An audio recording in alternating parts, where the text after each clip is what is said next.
suis Georges Alembouya et puis j'aimerais prendre la parole aujourd'hui. Déjà pour dire que le Cameroun c'est un pays formidable. Vous savez qu'au Cameroun, quand on est un affidé du régime, on devient l'homme le plus intelligent, l'homme le plus fort et un homme qui est à l'abri de toute justice, qui mène ses actes en toute impunité.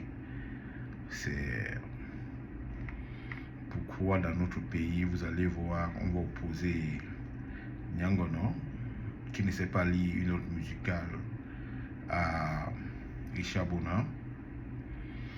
On va opposer quelqu'un qui n'a jamais ouvert un livre de droit au professeur Maurice Kamto. Et aujourd'hui, ne soyez pas surpris qu'après la sortie de Francis Ngannou, qu'on opposa Cola Sucré à Francis Ngannou, parce que le pays, avec une certaine certitude, est en train de vouloir construire un certain climat dans lequel les gens ne s'auto-censurent plus seulement, les gens s'auto-contrôlent, parce que au moindre dérapage, tu es traqué et bien évidemment traduit au tribunal militaire.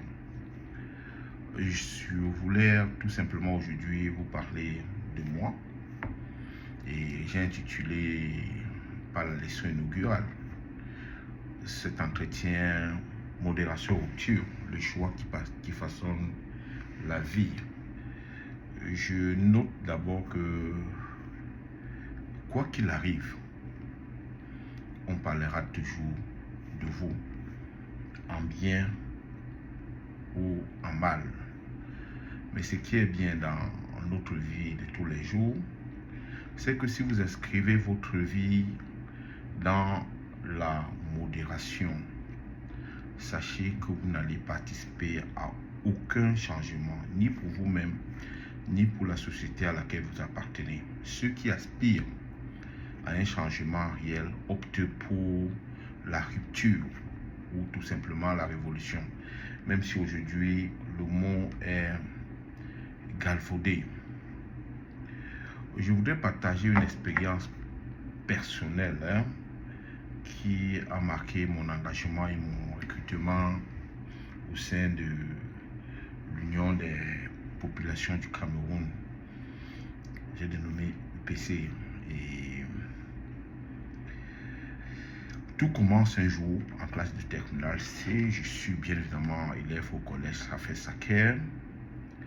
Et les élèves avaient été convoqués à ce qu'on appelait à l'époque une réunion tripartite entre l'administration du collège, les enseignants et les parents.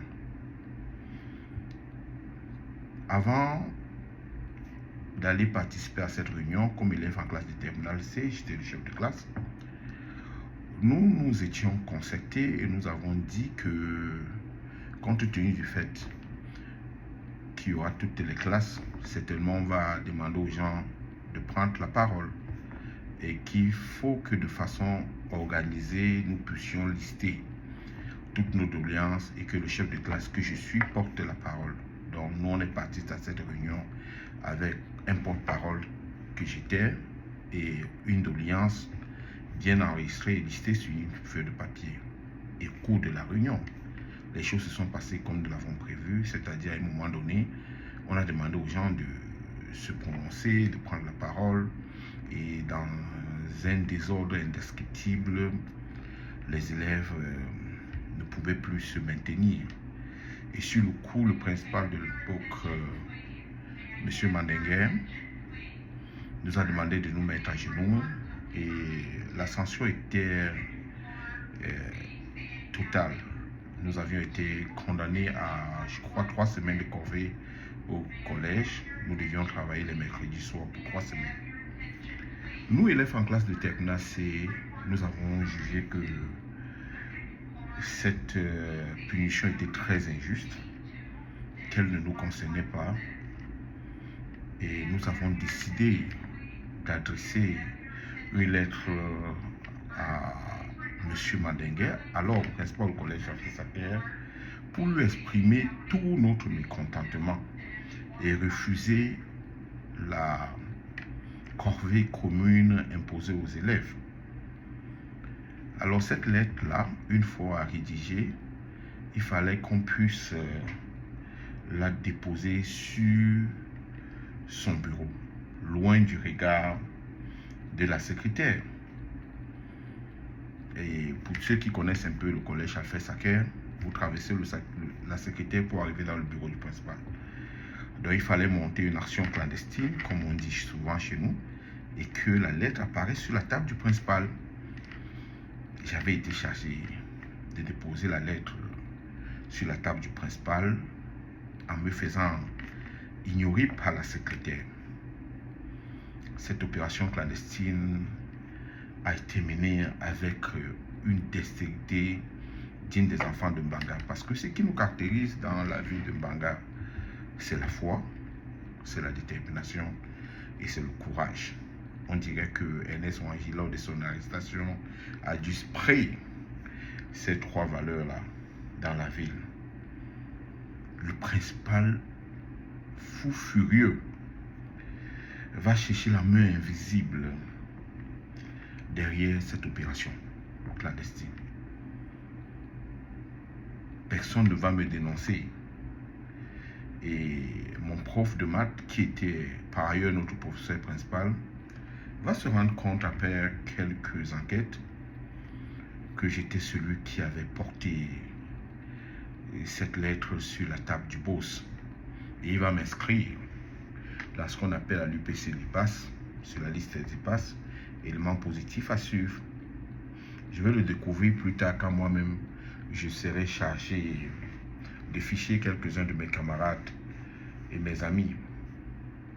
C'est ainsi qu'après mon admission au baccalauréat, je fus officiellement recruté dans le comité de base de mon recruteur, M. Mukoko Prizolonga Buyenga, où je vais rencontrer des anciens camarades comme King Elise, Makembe Tolo, Guéa Péjac et Kwala-Noué. Je ne citerai pas les autres parce qu'ils sont encore bien vivants et certains sont dans les activités courantes.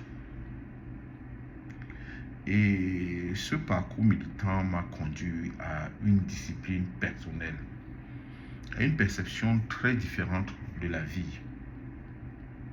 Mes idoles, par exemple, ne sont pas ceux qui dorment dans des grosses maisons et roulent dans des grosses voitures. Car ma formation militante m'a fait comprendre que si tu t'attaches à un bien matériel, tu vas toi-même périr comme ce bien. Je suis foncièrement attaché à ce qui marque la postérité.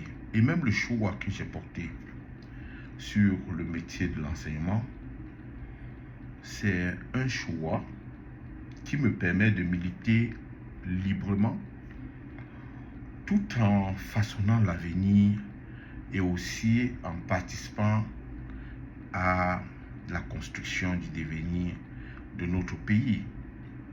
Et comme activité militante, quand j'étais au Cameroun, j'ai participé à la rédaction de plusieurs articles de presse dans des journaux comme La Voix du Canton Bel, Le Messager, La Nouvelle Expression et bien évidemment Le Jour. Quand je dis que tout ce que vous faites, on finira toujours par dire quelque chose, c'est parce que quand j'étais, je ne vais pas dire pauvre enseignant, parce que comme prof de maths, j'avais un certain avantage. Et puis, mes anciens élèves peuvent bien le témoigner. J'étais l'enseignant des enfants des riches.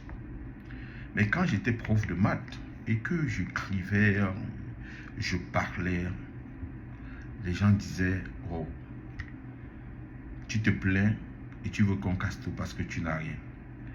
Parce qu'une fois qu'on aura tout pour casser, tu n'auras rien à perdre. Depuis que le destin m'a mené où je suis, quand je parle, les mêmes disent, tu parles parce que tu es au Cameroun. Tu n'es pas au Cameroun. Si tu étais au Cameroun, tu n'aurais pas dit la même chose. Et j'ai envie de dire à ceux-là, et ceux qui sont au Cameroun qui parlent, ceux qui sont au Cameroun qui parlent, ils parlent donc pourquoi? Peut-être parce qu'ils n'ont rien alors. Donc, mon invitation aujourd'hui, c'est de toujours parler car quel que soit ce que vous êtes, quel que soit ce que vous ferez, il y aura toujours un égaré entre guillemets qui tentera de vous démotiver. Je découvre d'ailleurs qu'il y a quelques-uns qui s'intéressent à ma vie scolaire, affective, professionnelle. J'ai envie de dire cela pour clore cet entretien que Mkoko Priso nous disait toujours: chaque fois que vous vous baissez pour scruter le derrière de l'autre, il ne faut pas oublier que vous laissez le vôtre à découvert et qu'il est sans doute bail de pourriture. C'est ce, j'ai envie de dire, un autre Cameroun est possible si seulement si nous agissons autrement.